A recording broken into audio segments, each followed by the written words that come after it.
many shades of white in nature, from ivory to conch shells and jasmine flowers to ash, became associated with matters of faith and sacrifice and grew to be part of our living cultural tradition. White ochora is the color of India and of the finest cotton grown in this land for thousands of years. The color chosen by Gandhiji for its mark of purity as the fabric of Swaraj. It is the color from which all other colors emerge, and for many, white marks the end of our journey on earth, or is it the beginning? The annual pilgrimage to the temple of Vithoba in Maharashtra.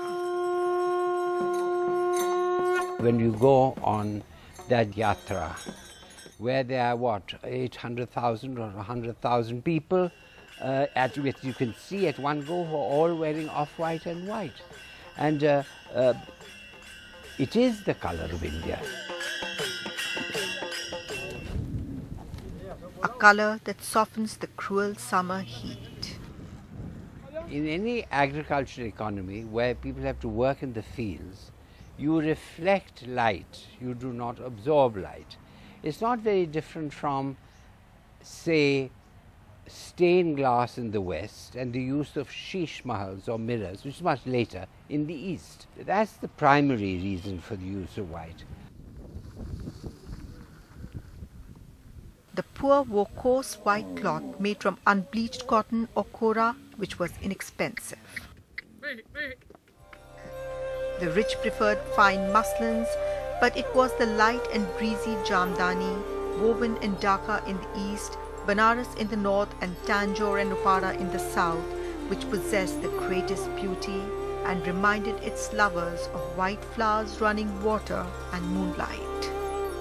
When Aurangzeb's general was crossing a field of green, the villagers came up to him and said, "Please don't, you are destroying our lives." He said, "But don't you realize that there's cotton drying on the fields?" He thought it was mist. The reason for that is that we had short staple cotton fiber, so you could hand spin it much more easily and very finely. So this country produced cotton of 600 counts, which is the finest. And everything else followed from it. The poet Mutribi Samarkandi described the Mughal Emperor Jahangir's flamboyant white darbars. He describes them as, moonlit at midnight, and the entire court is dressed in white. The floors are laid with white carpets. All the courtiers wear white turbans, white robes.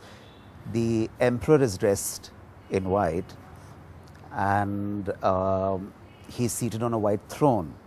And there's one line in which the poet says, "The emperor becomes the moon because the entire court is white." But the shades varied, borrowed from nature, where no two whites are the same. There are 5 whites, essentially.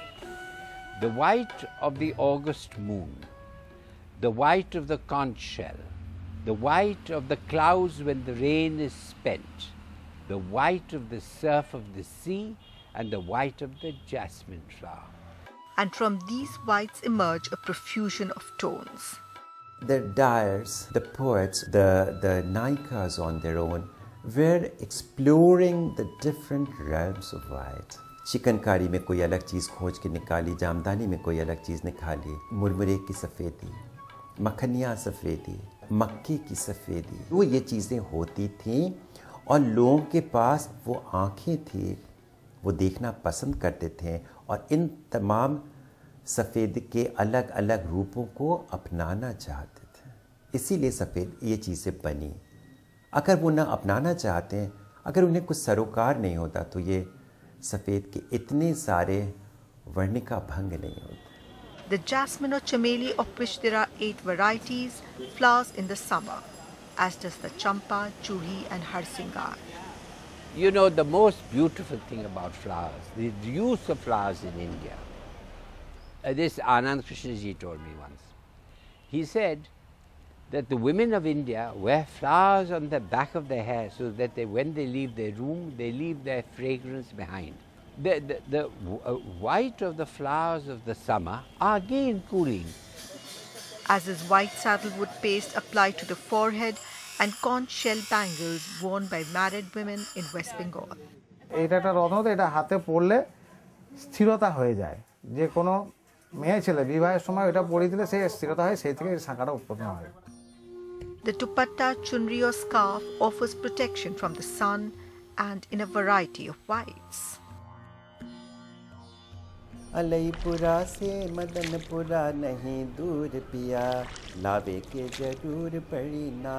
In the rich musical tradition of Banaras, this song reflects the desire of the naika or heroine for a camphor color dupatta. हो अनोखे कलगी होए चार टुके रंग मिले तो कपूरी ले लिया पिया। हाँ अलईपुरा से मदनपुरा नहीं दूर पिया लावे के जरूर पड़ी ना। अलईपुरा और मदनपुरा हमारे बनारस की दो बहुत ही मुख्य केंद्र है किंखा बिनाई के, और दोनों लगभग एक ही समय के आसपास दोनों स्थापित हुए।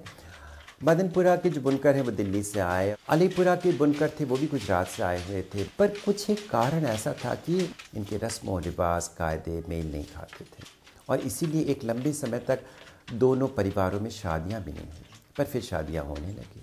अब एक मदनपुरा की किसी बहुत अच्छे गिरस्त की बेटी ब्याह के गई है अलईपुरा में, और वहाँ भी उसका मन नहीं लगा।